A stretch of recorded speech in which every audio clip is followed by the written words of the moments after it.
Hey everyone, in this video, I'm going to show you how to set up payroll on Gusto for an S Corp.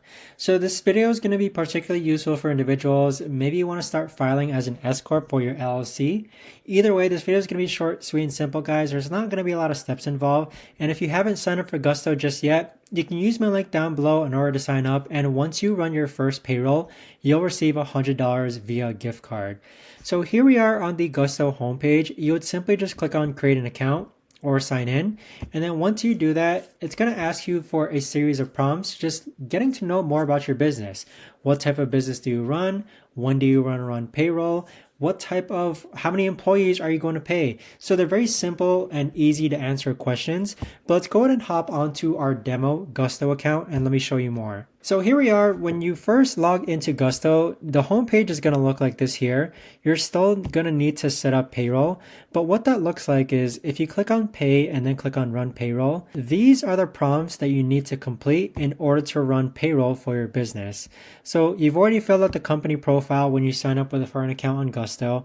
Now you just need to answer to the best of your ability all of these questions here in a step-by-step format. So first you're going to add your payroll details, which means adding your company addresses, federal tax info, bank details, and also set up a pay schedule. Then you need to create your own profile.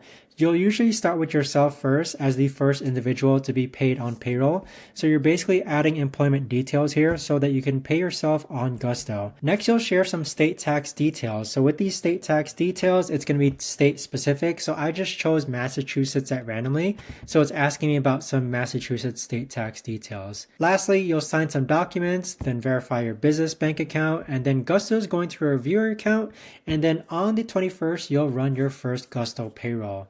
So on the next day, you'll be paid. So that right there in a nutshell is how to actually go ahead and set up Gusto payroll for your S Corp. If you guys know of a better or easier way to actually do this, let me know in the comments down below. I would love to know. But thanks so much for watching, everyone, and I'll see you guys all in the next video.